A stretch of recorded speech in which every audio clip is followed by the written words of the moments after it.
Hello everyone. Houndawg with you in the U.S. Navy's little-known carrier version of the most recognizable and famous fighter of World War II, the P-51 Mustang. Today is November 15, 1944, and we are on the Essex-class carrier, the USS Shangri-La CV-38, for a catapult launch followed by an arrested landing.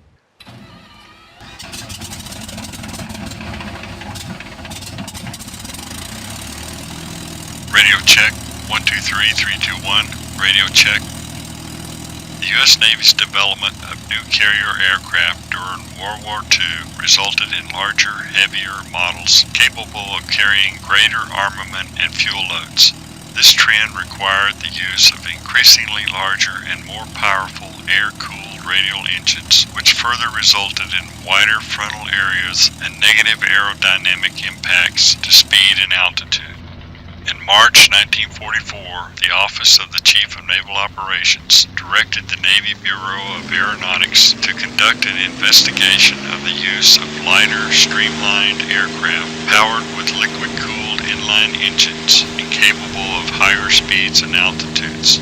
In July 1944, a request for proposal was issued to all the major aircraft manufacturers, but North American Aviation of Dallas, Texas was the only company to submit a proposal in October 1944. North American's design, designated NAA-133, was based on the U.S. Army Air Force's newly upgraded and lighter P-51H Mustang.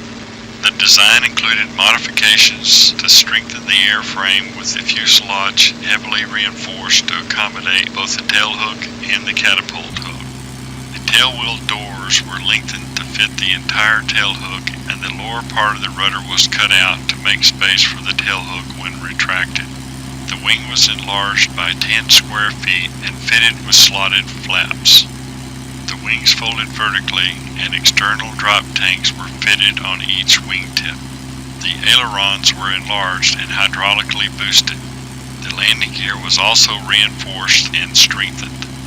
Meanwhile, in June 1944, the U.S. Army Air Forces had begun long-range strategic bombing raids on the enemy mainland using the newly operational B-29 Super Fortress. These flights originated in India with refueling stops in China and were flown without fighter escorts due to the lack of land bases within range of the most successful escort fighter, the P-51 Mustang. The Navy also lacked a carrier-based fighter with the range to join the B-29 missions and still make it back to the carrier. The lack of fighter escorts resulted in an unacceptable number of B-29 losses, creating an urgent need for a carrier-based, long-range, high-altitude escort fighter.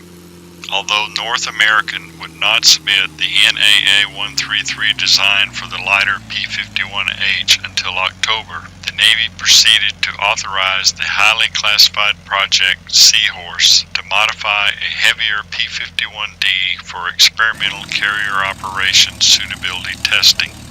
Work began immediately to attach both a tail hook to a reinforced bulkhead and a heavy catapult hook to the fuselage centerline. Special high-pressure tires were fitted to handle the hard carrier landings, and the air pressure in the main landing gear struts was increased to prevent bouncing upon landing. The airframe was also reinforced at various points to withstand the extra stress. In September 1944, Naval Aviator Lieutenant Bob Elder started flight tests with the modified experimental ETF-51D at Mustin Field in Philadelphia on a modified runway fitted with a catapult and arresting cables. Lieutenant Elder conducted 150 launches and recoveries. As anticipated from the preliminary NAA-133 design of the P-51H model, the P-51D's thin laminar flow wing with a small wing area and a low frontal cross-section was highly inefficient at low speeds. This combined with the D's heavier weight resulted in a higher stall speed of 82 miles per hour. Since the arrestor cables could not be engaged at more than 90 miles per hour without causing damage to the aircraft, the small margin of 8 miles per hour was considered marginal. On 15 November 1944, three separate aircraft models, including the experimental ETF-51D, participated in carrier suitability flight tests on the newly commissioned Essex-class aircraft carrier USS Shangri-La CV-38. The other two aircraft included the North American PBJ-1H Mitchell, the U.S. Navy Marine Corps' version of the Army's B-25 bomber, and the new twin-engine tricycle gear F-7F Tiger Cat under development by Grumman. Lieutenant Elder, flying the ETF-51D, made 4 successful carrier landings at 85 miles per hour, a 3 miles per hour margin, and 4 routine catapult launches. The Seahorse also demonstrated that it could easily take off without the aid of a catapult. In all, the aircraft would complete 25 landings and takeoffs, including several catapult launches. Overall, Lieutenant Elder was pleased that the Seahorse did not demonstrate any unanticipated handling problems.